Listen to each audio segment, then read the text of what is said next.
안녕하세요. 양심 팔아 엿 바꿔 먹은 제 신호 이야기를 해볼까 합니다. 남편도 반 포기했던 신우인데 결국 제가 처치하게 되었네요. 신우는 제 남편의 여동생이고요. 첫 번째 결혼을 실패하고 현재 재혼한 상태입니다. 다행히 초혼 때는 아이가 없었고 두 번째 남편과 아이가 생겨 아들 하나 키우고 있는데 남편이랑 사이가 또 안 좋은지 이혼 얘기 오간다고 하더군요. 그렇게 되니 저희 부부에게 2년 전쯤부터 엄청 달라붙더라고요. 저는 신우를 진짜 싫어합니다. 결혼할 때도 저희 시부모님도 안 하는 반대를 지가 나서서 하더라고요. 결혼 전 인사드리러 갔을 때 분명 신우는 안 온다고 했었는데 갑자기 찾아와서 시부모님이랑 남편도 당황했었어요. 그렇게 한 자리 차지하고 앉아서는 자기가 뭐라도 되는 양 거만한 말투로 언니, 우리 오빠보다 학벌 좋다면서요? 그러면 남자 기 죽여서 안 돼요. 우리 오빠 기 안 죽이고 하늘같이 떠받들어줄 자신 있어요? 라고 하더군요. 자신 없으면 결혼하지 말라고 덧붙이고요. 시아버지랑 어머님이 얼굴이 새빨개져서는 호통치며 내쫓으려 하시는데도 안 나가고 버티더군요. 저 역시 너무 당황해서 눈물까지 나왔었습니다. 그러자 시어머니가 신우 등짝을 세게 내리치며 아예 내쫓아 버렸어요. 시부모님이 저에게 제가 농담하는 거다 라고 해명하며 거듭 사과하시는 바람에 그냥 넘어가긴 했습니다. 신우는 집안에서 헛소리 하는 걸로 유명했던지 아버님 어머님이 그럴 거면 상견례에도 나오지 말라고 하셨나 봐요. 그리고 결혼식 때도 시부모님이 신우 단속을 철저히 하셨는지 신우가 구석에만 딱 처박혀 있고 나대지 않더라고요. 나중에 알았지만 결혼식 때 사고 안 치는 조건으로 남편이 신우에게 30만 원 주기로 했었다고 하더군요. 그거 알고 제가 사기 결혼이라고 남편한테 소리 질렀어요. 이런 신우인 줄 알았으면 결혼 안 했을 거라고 했는데 농담 반 진담 반입니다. 남편 말로는 학창 시절 때부터 쌈딱으로 유명했고 성격이 하도 지랄 맞아 친구도 없다고 했는데 성인 되고 나서는 좀 얌전해졌다고 했어요. 얌전해지기는 개뿔, 그냥 떨어져 사니까 그랬던 거죠. 저희 결혼한다고 몇 번 마주치니 시비 걸 사람이 필요했는지 저를 타겟으로 잡은 것 같았습니다. 아니면 그냥 시짜짓을 하고 싶은 건지도요. 가족 중에 또라이 하나는 꼭 있다고 하던데 제 시부모님이랑 남편은 정말 젠틀하고 어떻게 보면 소극적으로 보일 만큼 조용조용하고 순합니다. 그런 사람들 틈에서 어떻게 신우 같은 돌연변이가 나왔는지 이쯤 되면 유전자의 신비를 느낄 정도이지요. 제가 새댁 때 아직 시댁에 적응이 안 되어 조용히 있으니 신우가 저도 다른 가족들처럼 순둥이로 봤나 보더라고요. 물러터진 자기 엄마 대신 본인이 기강을 잡겠다며 일주일에 한 번씩 시부모님께 안부 전화를 하라더군요. 저기요, 아가씨. 아버님, 어머님도 말씀 안 하시는 안부 전화를 왜 아가씨가 강요하세요? 라고 언성 높여 화냈더니 신우가 움찔하더군요. 그전에는 늘 잔잔한 미소를 지으며 가만히 앉아만 있던 저거든요.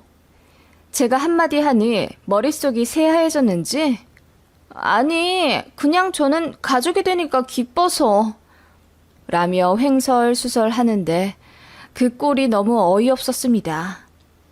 초장에 저도 성격 보여주니 신우가 조금 조심하긴 했는데 명절에 마주칠 때마다 어떻게든 시짜짓 하려고 하더군요. 다 같이 밥 먹고 제가 설거지 하려고 하는데 남편이 웃으며 자기가 하겠다고 고무장갑을 뺏어갔어요. 그걸 어머님도 흐뭇하게 웃으며 보시곤 그래, 요즘은 남자도 당연히 해야지. 우리 아들 솜씨 좀 보자. 라고 하시는데 저 멀리서 신우가 달려오더니 고무장갑을 확 뺏으며 이걸 왜 오빠가 해? 오빠 설거지 잘 못하잖아. 괜히 그릇 깨지 말고 언니더러 하라고 해. 라고 하더군요. 그래서 저도 어이가 없어서 저도 그릇 잘 깨먹어요. 그럼 아가씨가 하면 좋겠네요. 저는 어머님 오랜만에 만나서 이야기 좀 할게요. 라고 하며 고무장갑을 들이밀었더니 당황해 하더군요.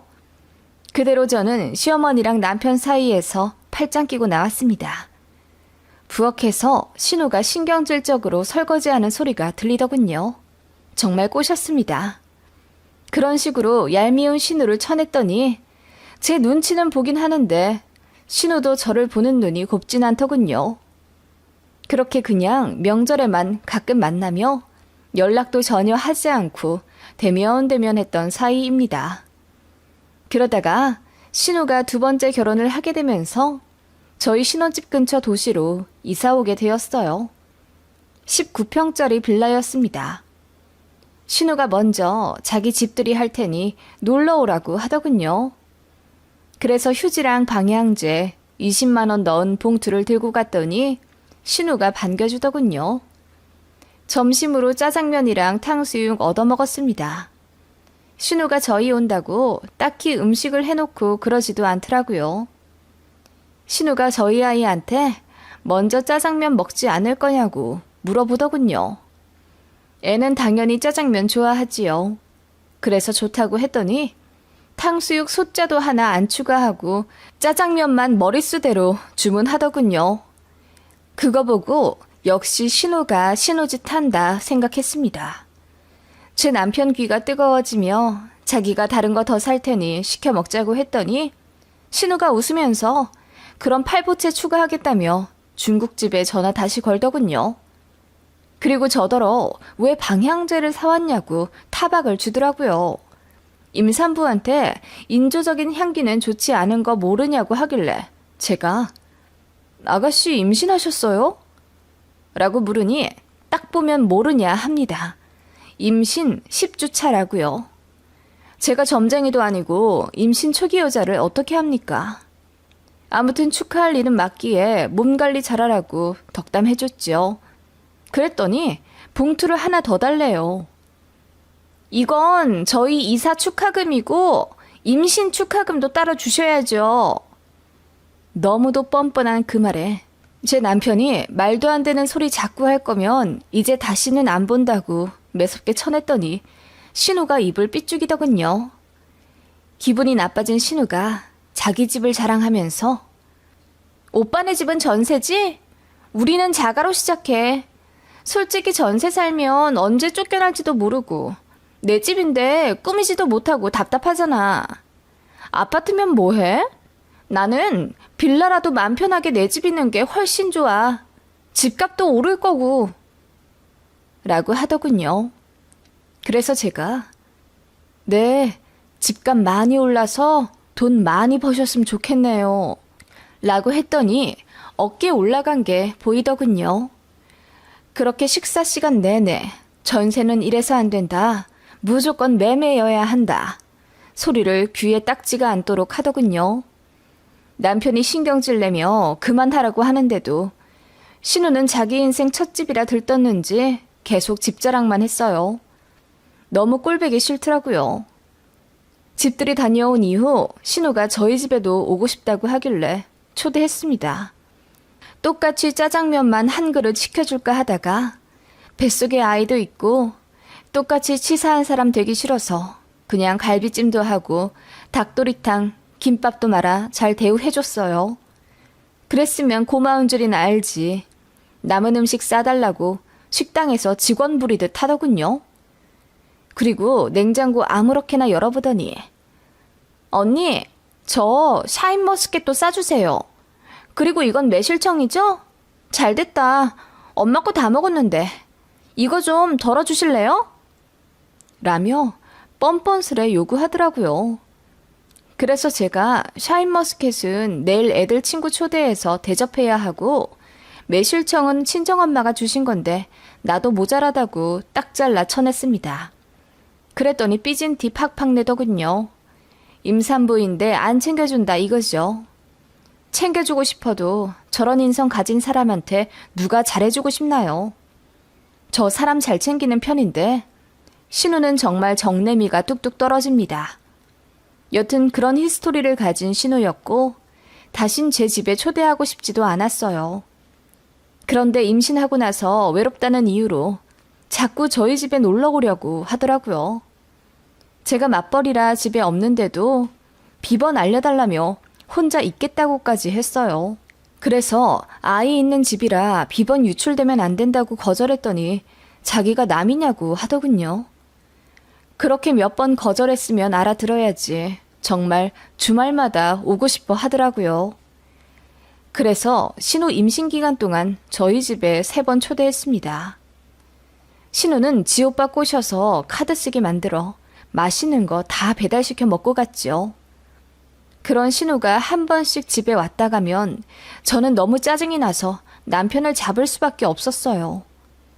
남편도 미안해하며 면목 없어 보이는 게 느껴지니 솔직히 더 바가지 긁기도 뭐하더라고요. 그렇게 신우는 아이를 낳았고 아이 낳았다는 이유로 저희에게 출산 축하금 100만 원을 달라고 뻔뻔스레 요구하더군요. 제가 우리도 돈 없어서 그렇게는 못 준다고 했더니 그럼 70만 원이라도 달라더군요. 자기가 받은 유모차가 그 가격이라면서요. 그래서 제가 더 깎아 50만 원 줬습니다. 만약 신우가 먼저 달라고 염치 없이 굴지만 않았다면, 그리고 착한 신우였다면 남편이 주지 말라고 해도 제가 100만 원 줬을 겁니다. 여튼 신우는 애 낳고 난 이후부터 저희에게 뭐 맡겨둔 것처럼 옷 사달라, 유아용품 사달라, 문자로 링크를 보내기 시작하더군요. 안 사줬습니다. 그냥 100일 때 10만 원, 돌 때 금 한돈 딱 해주고 더 안 해줬어요. 신우도 저희 애한테 해준 거 거의 없거든요. 제가 선을 그었더니 그 이후로는 신우도 잠잠하다가 이제 남편이랑 사이가 안 좋아지면서 다시 저와 남편에게 연락하고 만나려 하기 시작했어요. 그때 마침 저희는 전세 계약이 끝나서 다른 집으로 이사를 가게 되었습니다. 매매할 형편은 되지 않아서 빚 없이 전세로 조금 더 살다가 돈 더 모이면 매매를 하려는 계획이에요. 이번에는 평수를 넓혀서 32평으로 갔더니 신우가 와보고 싶다고 엄청 조르더군요. 그래서 초대했더니 우와, 집 엄청 좋다. 다 새 거네요. 이런 신축 아파트에 살면 얼마나 좋을까? 저도 이사 가고 싶어요. 라며 부러워하더군요. 그래봤자 전세인데요. 아가씨도 돈 많이 벌어서 넓은 집 이사 가시면 되죠. 그리고 무엇보다 아가씨네 집은 작아잖아요. 작으면 뭐해요. 19평이라 너무 좁은걸요. 저희 아이가 어려서 당장 지금 넓은 집이 필요한데 어느 세월에 이사 가요. 신우는 그렇게 이야기하며 애가 넓은 집 오니까 신나서 뛰어다니는 것 좀 보라며 웃더라고요. 저는 그저 아랫집에 미안해서 자제시키기 바빴는데 신우는 그저 지 새끼 뛰는 게 이쁘기만 한지 말리지도 않더군요. 그러면서 자기가 요즘 남편이랑 사이가 안 좋아서 따로 살고 싶네 어쩌네 하소연을 하더라고요. 얘기를 들어보니 신우가 바가지를 하도 긁어서 사이가 안 좋아진 것 같더라고요. 전 남편이랑도 그래서 헤어졌는데 그 버릇 걔 못 주고 재혼해서도 그러고 있으니 잘 되겠나요? 그러다가 신우가 언니, 저 가끔 부부싸움 하면 애 데리고 오빠네 집 와도 되죠? 남들은 부부싸움 하면 친정 간다는데 우리 본가는 너무 멀잖아요. 오빠네 집이 내 친정이기도 하니까 괜찮죠? 마누라가 한 번씩 집을 나가줘야 겁 좀 먹죠. 라고 하며 저희 집에 툭하면 오겠다는 복선을 깔더군요. 그래서 제가 아가씨, 제가 부부싸움 할 때마다 집을 나가면 옳게 너무하다면서 욕할 거잖아요. 그냥 입장 바꿔 생각해보면 돼요. 싸웠으면 부부끼리 알아서 해결해야죠. 전 애 아빠랑 싸워도 친정 가기는커녕 전화 한 번 안 했어요. 라고 했더니 신우가 민망한 듯 얼굴이 붉어지더군요. 그렇게 그날은 그냥 갔는데 몇 주 뒤 저희 집 근처에 볼 일이 있다며 또 애를 데리고 왔어요. 그날따라 신우 분위기가 심상치 않았죠. 얘기 들어보니 남편이랑 심하게 싸웠다더군요. 이혼 얘기가 나왔다면서 울기까지 하길래 좀 달래주었습니다. 그랬더니 저에게 기대고 싶어졌는지 언니, 저 여기 며칠만 머무르면 안 돼요? 보니까 조카가 우리 애기랑 잘 놀아주던데 라고 하더군요. 제가 기겁해서 그건 곤란해요. 저도 계속 출퇴근하고 있고 또 우리 애도 현석이랑 몇 번 안 봐서 그러지 오래 붙어 있으면 스트레스 받고 싸우는 것 같더라고요. 라고 좋게 거절했습니다. 그랬더니 신우가 더 강도 높게 조르면서 언니가 일하니까 제가 집에 있으면 되죠. 제가 우리 조카 등하원 시켜줄게요. 그럼 어때요? 집도 넓고 방도 3칸이나 있잖아요. 방 하나는 아예 창고로 쓰던데 그 방 비우고 우리 들어오면 안 돼요? 라며 제 팔을 애절하게 붙잡고 부탁하더군요. 그러면서 자기 애 좀 봐라. 넓은 집에 있어서 이렇게 좋아한다. 애는 넓은 집에 살아야 한다. 자기도 숨통 좀 트고 싶다. 남편이랑 사이 좋아지면 다시 들어가겠다. 어쩌고 저쩌고 하면서 저를 설득하기 시작했어요. 그 얘기 듣고 있으려니 머리가 아파지더군요. 안 된다고 해도 자꾸 조르는 게 정말 답이 없었습니다. 욕을 하며 소리를 지를까 하다가 그럼 영영 돌이킬 수 없을 것 같아 어떻게 거절해야 하나 고민하다가 빙글에 웃음이 절로 나왔습니다. 아가씨, 정말 우리 집이 좋아요? 넓어서 살기 좋겠어요? 네, 제발 살게 해주세요. 제일 구석에 있는 작은 방이요. 그러면 이혼을 하고 오세요. 아예 같이 살아요. 네?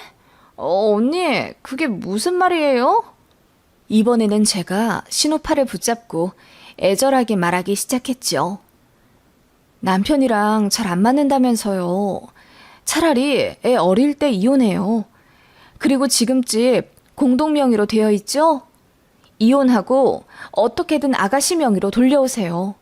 그러면 제가 그 집 전세로 돌릴게요. 그 돈으로 우리 생활비하고 같이 쓰면 되겠네요. 네? 아니, 언니. 아니다. 아예 그 집 담보로 대출을 더 받아서 더 큰 집으로 이사 가죠.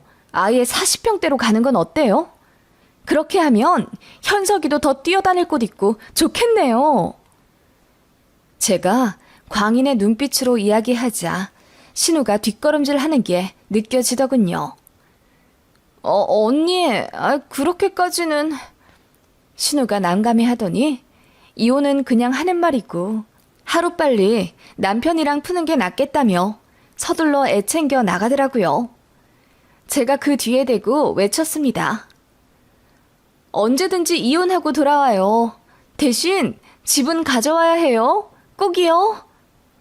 그랬더니 신우가 뒤도 안 돌아보고 애 손잡고 도망가더라고요. 문 닫고 얼마나 깔깔 웃었는지요. 완벽 정리하기 위해 신우에게 집요하게 전화해서 빨리 이혼하라고 했습니다. 그리고 집 명의 이전하는 방법도 보내주었죠. 답장도 안 하더라고요. 제 행동에 기가 막혔겠죠. 그리고 활용점정으로 저희가 돈이 없는데 집 담보로 대출 좀 받아다 줄 수 있냐고 부탁했더니 신우가 기겁을 하면서 자긴 못한다고 이럴 거면 연락하지 말라고 선을 먼저 긋더라고요. 그 이후로는 신우는 시덥잖은 카톡, 문자, 전화 일체 안 하고 저희 집 온다는 소리도 안 하더군요. 너무 속 시원했습니다. 명절에만 시댁에서 가끔 마주치는데 분명 시어머니한테 제욕했을 겁니다. 이혼하라고 부추기고 집문서 가지고 오라고 한 미친 올케라고요. 어머님은 저에게 아무 말씀 안 하세요. 제가 진심으로 그랬을 거라고 생각했으면 제 남편한테 얘기하셨을 텐데 아무 말씀 없으셨다고 하니 아마 제가 생각이 있어서 그랬을 거라고 판단하신 것 같아요. 그리고 어머님이 어떻게든 받아들이시든 상관없습니다. 저는 신우만 퇴치하면 되니까요.